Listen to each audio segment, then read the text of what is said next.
Maria bijaksana menentukan prioritas, menentukan pilihan dengan tepat. Apakah pilihan yang terbaik yang dimiliki oleh Maria? Yaitu duduk dekat kaki Tuhan Yesus dan terus mendengarkan perkataan atau pengajaran yang disampaikan. Shalom. Salam sejahtera dalam kasih Tuhan kita Yesus Kristus. Jumpa kembali dengan saya. Dan pada kesempatan ini kita akan melanjutkan pembahasan kita dengan judul besar dalam khotbah berseri 10 penghalang doa yang harus kita ketahui. Saudara-saudara, di dalam bagian sebelumnya saya telah mengajarkan 7 penghalang doa yang harus kita ketahui. Bapak Ibu Saudara dimanapun Anda berada, untuk mendapatkan pemahaman yang utuh dan lengkap tentang topik pembahasan kita ini, saya berharap berkenan untuk menonton, menyimak, mendengarkan, dan memperhatikan bagian 1 sampai 7 di dalam video-video sebelumnya. Tetapi secara garis besar saya akan menyebutkan, kembali mengingatkan kepada kita 10 penghalang doa yang harus kita ketahui. Yang pertama, dosa dan kejahatan. Kedua, doa yang salah atau salah berdoa. Ketiga, kesombongan. Keempat, kemarahan atau tidak mau berdamai. Kelima, tidak hidup bijaksana dan tidak menghormati pasangan. Yang keenam, kesombongan. Dan yang ketujuh, tidak sabar menunggu waktu Tuhan. Saya berharap Bapak Ibu Saudara, dan tentunya Tuhan sangat menghendaki supaya masing-masing kita mengintrospeksi diri, mengevaluasi diri, apakah di antara ke-7 penghalang doa yang telah kita pelajari bersama masih ada bercokol di dalam diri kita masing-masing. Kalau hal itu masih ada, mari kita benahi diri, mari kita datang merendahkan hati di hadapan Tuhan, mari kita memohon anugerah pengampunan Tuhan, sehingga Tuhan melayakkan kita, memperkenankan kita, ketika menaikkan doa-doa kita kepada Tuhan, tidak ada satupun yang menjadi penghalang dan perintang, dan tentunya di atas dari seluruh yang kita pelajari ini, kita meletakkan kehendak Allah lebih tinggi daripada kehendak kita sendiri. Kenapa hal ini menjadi sangat penting, saudara-saudara? Karena biar bagaimanapun, kita dikatakan dalam 1 Yohanes 2 ayat 6, barang siapa berkata ia ada di dalam Allah, ia wajib hidup sama seperti Kristus telah hidup. Berarti kita harus meneladani kehidupan Kristus selama ada di tengah-tengah dunia ini, kurang lebih 33,5 tahun, dan dalam pelayanan 3 atau sampai 3,5 tahun.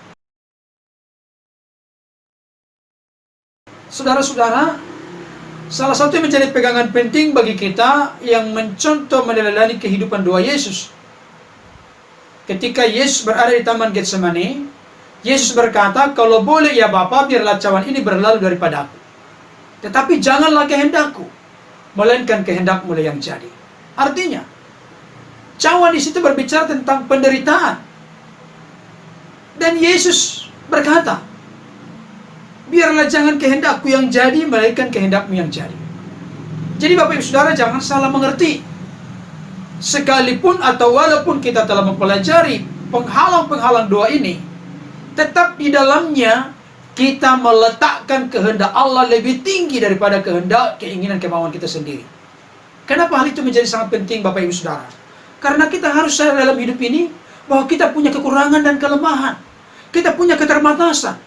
Tapi Tuhan yang tidak terbatas, Tuhan tahu, Tuhan mengerti, Tuhan paham betul apa yang terbaik di dalam kehidupan kita, apa yang terbaik untuk hidup kita, termasuk di dalamnya berkaitan dengan jawaban-jawaban doa. Jangan kita mencurigai Tuhan. Jangan kita mencoba untuk mengatur Tuhan. Percayalah saudara, Allah punya kuasa yang sempurna. Allah punya cara yang ajaib. Allah punya waktu yang tepat untuk menolong kita, memberikan jawaban kepada kita. Dan di dalamnya mengarahkan kita, menuntun kita, mengajarkan kita untuk tetap mencintai dan mengasihi Tuhan. Saudara-saudara, pada kesempatan ini kita akan masuk ke dalam bagian yang ke-8 dari 10 penghalang doa. Saya akan membacakan bagian firman Tuhan untuk kita dari Lukas pasal 10 ayat 38 sampai 42. Ini merupakan bagian firman Tuhan yang tidak asing bagi kebanyakan orang Kristen, di mana Lembaga Alkitab Indonesia memberi judul Maria dan Marta. Saya akan bacakan untuk kita. Mari kita dengar, simak dan perhatikan dengan seksama. Ketika Yesus dan murid-muridnya dalam perjalanan, tibalah ia di sebuah kampung. Seorang perempuan yang bernama Marta menerima dia di rumahnya. Perempuan itu mempunyai seorang saudara yang bernama Maria. Maria ini duduk dekat kaki Tuhan dan terus mendengarkan perkataannya. Sedang Marta sibuk sekali melayani. Ia mendekati Yesus dan berkata, "Tuhan, tidakkah engkau peduli bahwa saudaraku membiarkan aku melayani seorang diri? Suruhlah dia membantu aku." Tetapi Tuhan menjawabnya, "Marta, Marta, engkau khawatir dan menyusahkan diri dengan banyak perkara. Tetapi hanya satu saja yang perlu. Maria telah memilih bagian yang terbaik, yang tidak akan diambil daripadanya." Saudara-saudara, satu cerita yang menarik, di mana dikatakan di dalam bacaan ini, Yesus dan murid-muridnya dalam sebuah perjalanan, dan mereka tiba di sebuah kampung. Kalau nanti kita bandingkan kampung yang dimaksud di sini dengan kitab Yohanes pasal 11-12, maka tidak bukan adalah Betania. Karena Betania adalah tempat tinggal Maria, Marta, dan Lazarus, saudaranya. Tetapi yang sangat menarik, yang perlu menjadi sorotan penting bagi kita saat ini, dikatakan ayat 38 bagian B, seorang perempuan yang bernama Marta menerima dia di rumahnya. Coba kita dengarkan, kita simak, kita mengerti dengan seksama. Yang pertama-tama mengundang dan menerima Yesus di rumahnya Marta, Maria, dan Lazarus. Bukanlah Maria, bukan Lazarus, tetapi Marta. Ini artinya dimulai dengan sesuatu yang baik, sesuatu yang benar, positif, indah. Marta memiliki kepedulian kepada Yesus dan murid-muridnya yang sedang dalam perjalanan. Marta yang membuka hatinya, membuka pintu rumahnya, pertama-tama menyambut dan menerima Yesus di rumahnya. Tetapi yang terjadi berikutnya, saudara, di dalam bacaan ini kita melihat ada permohonan, ada permintaan yang diajukan oleh Marta kepada Yesus. Apa itu? Ayat yang ke-40. Marta mendekati Yesus dan berkata, "Tuhan, tidakkah engkau peduli bahwa saudaraku membiarkan aku melayani seorang diri? Suruhlah dia membantu aku." Inilah usul, inilah permohonan, inilah permintaan dari seorang Marta kepada Yesus. Suruhlah Maria membantu aku. Saudara, memang saya tidak menemukan di dalam ayat ini dikatakan bahwa Marta melipat tangan, tutup mata, berdoa kepada Yesus. Tetapi pada prinsipnya kita dapat melihat di sini bahwa Marta ini mengajukan permohonan, mengajukan permintaan kepada Yesus. Bukankah kalau kita mengerti dan memahami secara umum, pengertian daripada doa yang kita naikkan kepada Tuhan adalah permohonan kepada Tuhan, permintaan kepada Tuhan. Apa tanggapan Yesus kepada Marta pada saat ini? Apakah Yesus berkata, "Oh iya Marta, terima kasih untuk masukanmu. Terima kasih untuk usul, permintaan dan permohonanmu. Saya pasti kabulkan dengan segera. Saya akan menyuruh Maria untuk membantu engkau menyiapkan makanan, memasak di dapur." Apakah itu yang dikatakan oleh Yesus? Ternyata tidak, saudara. Justru Marta mendapatkan teguran dari Yesus. Kita lihat 41. Tetapi Tuhan menjawabnya, Marta, Marta, engkau khawatir dan menyusahkan diri dengan banyak perkara.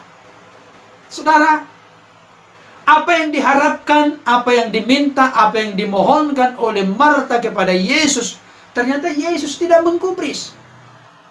Bahkan justru Yesus menasihati Marta. Justru Yesus mengkritik Marta. Sekarang muncul pertanyaan kepada kita, Bapak Ibu Saudara. Bukankah yang dikerjakan oleh Marta ini sesuatu yang baik? Marta menyambut Yesus dan murid-muridnya di rumahnya, kemudian menyiapkan makanan untuk dinikmati oleh Yesus dan murid-murid. Bukankah itu sesuatu yang baik? Sepintas kita lihat memang baik. Dan Marta mengerjakannya dengan keringat. Karena dikatakan Marta itu sibuk sekali menyiapkan berbagai jenis makanan. Tetapi ada sesuatu yang tidak beres di dalam diri Marta. Ada sebuah kekesalan di dalam hatinya. Sembari dia memasak di dapur, menyiapkan berbagai jenis makanan, ternyata ada sesuatu yang terbersit di dalam hati Marta. Marta tidak suka dengan sifat diam, sikap diam dari seorang Maria yang terus duduk saja dekat Yesus dan mendengarkan perkataan Yesus. Marta merindukan supaya Maria peduli dengan kesibukannya, dengan kesusahannya, dengan kesulitannya. Supaya Maria segera datang ke dapur untuk menolong dia menyiapkan berbagai jenis makanan. Atas dasar itulah Marta memberikan usul kepada Yesus, mengajukan permohonan, bahkan sudah sedikit mengatur Yesus, menyuruh, memerintah Yesus. Suruhlah Marta untuk membantu aku. Saudara-saudara yang dikasihi oleh Tuhan, apa pelajaran penting yang dapat kita petik dari peristiwa ini? Saya katakan, tidak ada yang salah sebetulnya dari kehidupan Marta yang menyiapkan makanan di dapur. Tetapi yang menjadi masalah, Marta sibuk sekali menyusahkan diri dengan banyak perkara. Artinya, Marta tidak cukup menyiapkan hanya makanan yang secukupnya. Tapi Marta ingin menjamu dan memberikan jamuan besar kepada Yesus dan murid-murid.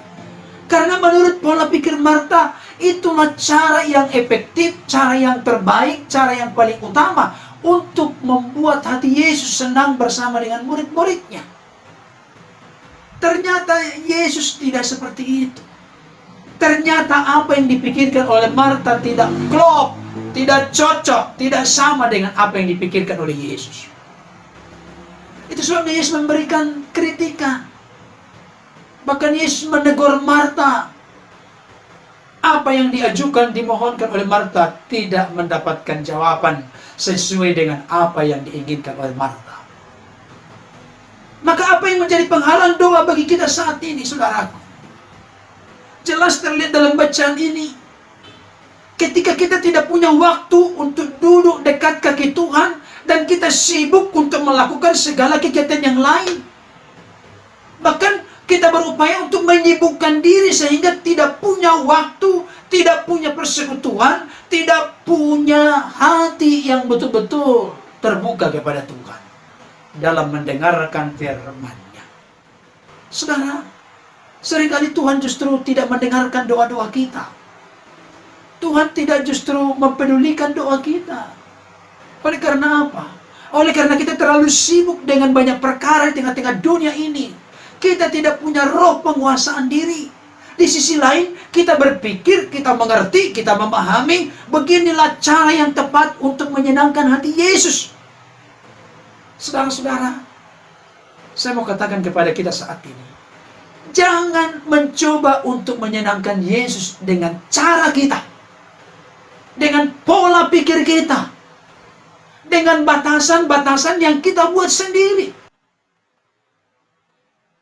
Mari kita coba membuka hati kita, membuka pikiran kita, membuka hidup kita kepada Tuhan, supaya kita melakukan segala sesuatu di dunia ini betul-betul itu menjadi kesukaan bagi Tuhan, oleh karena ada prioritas bagi kita untuk mendahulukan duduk dekat kaki Tuhan dan terus mendengarkan perkataannya.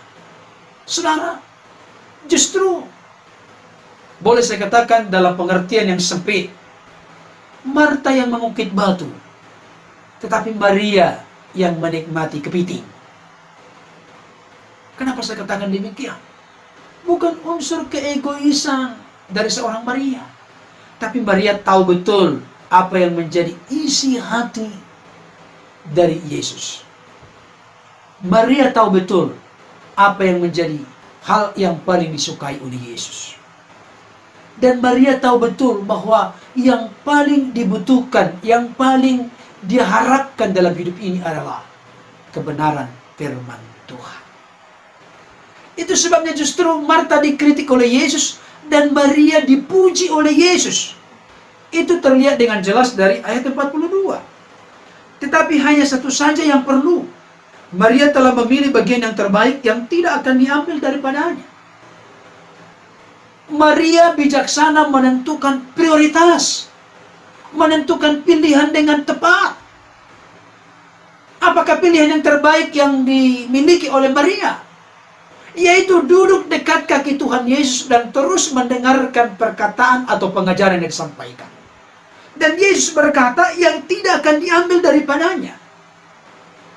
Artinya, apa yang didapatkan, apa yang diterima oleh Maria dari Yesus tidak akan diambil daripada Maria. Artinya, bersifat kekal, bersifat berkesinambungan di dalam diri Maria. Apakah itu? Yaitu firman itu sendiri. Bukankah ada ayat firman Tuhan yang berkata, langit dan bumi akan berlalu, tetapi firman Allah akan tetap tinggal selama-lamanya. Saudara, barangkali menjadi penghalang doa kita selama ini. Kita terlalu sibuk untuk melakukan ini dan itu. Dan kita tidak punya waktu untuk mendengarkan Tuhan, untuk bersekutu dengan Tuhan, terbuka kepada kebenaran firman-Nya. Oleh sebab itu, kritikan bagi kita, janganlah seperti Marta yang terlalu sibuk untuk menyiapkan berbagai jenis makanan dengan berlimpah. Tapi mari kita seperti Maria, memilih pilihan yang terbaik, mengambil keputusan yang terbaik, menentukan prioritas dengan bijaksana. Apa itu? Duduk dekat kaki Tuhan Yesus dan terus mendengarkan perkataannya atau firman-Nya. Saudara, apakah Bapak Ibu Saudara berkata ini Maria pemalas? Oh tidak, Bapak Ibu Saudara. Saya mau katakan moto hidup dari seorang Maria, sekalipun tidak tertulis di dalam Alkitab, tapi kita bisa menemukan intisarinya. Maria adalah seorang yang tahu melakukan sesuatu di waktu yang tepat dan tahu mendengarkan firman di waktu yang tepat. Apa argumentasi saya berkata demikian? Di dalam konteks bacaan kita ini, waktu Maria adalah waktu untuk mendengarkan firman Tuhan, duduk dekat kaki Tuhan. Tapi di sisi lain, saudaraku, Maria pernah menumpahkan minyak narwastu murni yang mahal harganya dan bau minyak semerbak dalam seluruh rumah itu. Maria tahu kapan dia berbuat. Maria tahu kapan dia mendengar. Ini yang harus menjadi pelajaran berharga bagi kita. Jangan hanya kita ingin melakukan, tapi kita tidak menyesuaikan, menyelaraskan apakah yang kita lakukan itu betul-betul sesuai dan selaras dengan apa yang Tuhan kehendaki. Dan ketika Maria melakukan itu, biarkanlah dia melakukan itu sebagai persiapan dalam penguburanku. Di mana saja Injil ini diberitakan, maka orang akan mengenang apa yang dilakukannya itu. Dan sampai sekarang pun kita kenal, Bapak Ibu Saudara mendengarkan apa yang saya sampaikan. Karena apa? Ada waktu untuk mendengarkan Tuhan berbicara, dan ada waktu untuk melakukan apa yang menyenangkan hati Tuhan. Saudara-saudara, kesimpulan dari pembahasan kita saat ini, apa yang menjadi penghalang doa yang ke-8 bagi kita? Ketika kita sibuk melakukan segala sesuatu, tetapi tidak punya waktu duduk dekat kaki Tuhan dan mendengarkan firman-Nya. Karena ini menjadi koreksi bagi kita. Kita datang merendahkan hati untuk Tuhan pulihkan dan sempurnakan hidup kita. Sehingga ke depan doa-doa kita adalah doa yang menyenangkan hati Tuhan. Doa yang dikabulkan, dijawab dan didengar oleh Tuhan sesuai dengan kehendak dan rencananya. Saudara, nantikan pembahasan berikutnya 10 penghalang doa yang harus kita tahu, dan kita akan masuk di dalam penghalang doa yang ke-9 dan nanti terakhir yang ke-10. Tuhan Yesus memberkati. Amin.